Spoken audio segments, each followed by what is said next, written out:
Halo teman-teman, pada kesempatan kali ini saya Marianus Rifanto Jahalut akan menjelaskan tentang potensi dan polemik proyek geotermal di Kepulauan Flores, Nusa Tenggara Timur.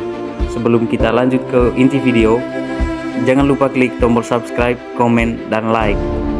Geotermal berasal dari bahasa Yunani yaitu geo yang berarti bumi dan thermal berarti panas. Geotermal merupakan energi yang berada di inti bumi di wilayah pegunungan yang menghasilkan steam atau uap panas. Geotermal dimanfaatkan untuk pembangkit listrik. Uap panas dari dalam inti bumi digunakan untuk menggerakkan turbin dan menghasilkan listrik.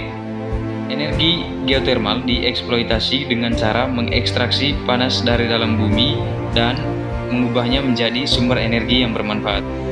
Proyek geotermal merupakan upaya pemerintah dalam meningkatkan pembangunan di sektor ketenagalistrikan yang bersih dan ramah lingkungan. Secara umum, proyek geotermal memiliki dampak positif dan dampak negatif. Dampak positifnya, yang pertama, ramah lingkungan, kemudian yang kedua, terbarukan, yang ketiga, energinya andal dan stabil, yang keempat, dukung target perubahan iklim, dan serta peningkatan ekonomi lokal, dan yang keenam, mengurangi ketergantungan bahan bakar fosil, dan yang terakhir, mendukung keberlanjutan. Sedangkan dampak negatifnya adalah yang pertama, berpotensi menimbulkan gempa bumi, kemudian ada polusi air dan udara, limbah berbahaya, gangguan pada ekosistem alam, dan dampak sosial dan ekonomi yang meliputi antara seperti konflik lahan dan perubahan sosial. Lalu kemudian, Nusa Tenggara Timur adalah salah satu daerah dengan potensi energi panas bumi yang besar di Indonesia. Jumlahnya mencapai 1.341,5 MW ekuivalen. Jumlah tersebut merupakan akumulasi dari potensi sumber daya dan potensi cadangan yang tersebar di wilayah NTT. Untuk Pulau Flores NTT, potensi geotermalnya sangat besar, bahkan Flores dijuluki sebagai Pulau Panas Bumi. Potensi geotermalnya mencapai 900 MW. Potensi ini tersebar di berbagai lokasi di Flores, misalnya ada Ulumbu di Kabupaten Manggarai, ada Mataloko di Kabupaten Ngada, dan ada Sokoria di Kabupaten Ende. Sementara itu, beberapa wilayah lainnya seperti Pocoleok di Kabupaten Manggarai, Waisano di Kabupaten Manggarai Barat, Nage di Kabupaten Ngada, dan beberapa titik lainnya sedang dalam proses eksplorasi.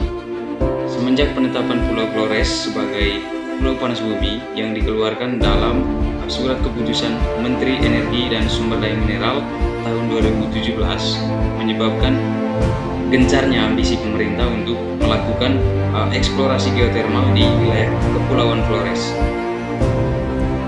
Namun, upaya pemerintah hingga kini masih belum jelas dan tuai protes serta aksi penolakan oleh masyarakat, terutama masyarakat yang berasal dari sekitar titik atau lokasi target pengeboran geotermal. Contohnya, aksi penolakan geotermal oleh masyarakat Pocoleok di Kabupaten Manggarai, Flores, Nusa Tenggara Timur, di mana Pocoleok merupakan salah satu titik yang telah ditargetkan pemerintah untuk perluasan pembangkit listrik tenaga panas bumi di Manggarai. Bahkan, polemik terkait geotermal tidak hanya terjadi di Kabupaten Manggarai saja, melainkan di beberapa wilayah lain seperti Kabupaten Ngada, Kabupaten Sika, dan Kabupaten Lembata. Selain itu, dukungan terkait penolakan geotermal juga diserukan oleh beberapa rohaniawan atau uskup di Kepulauan Flores, diantaranya Keuskupan Agung Ende, Uskup Larantuka, Uskup Maumere, Uskup Ruteng, dan Uskup Labuan Bajo.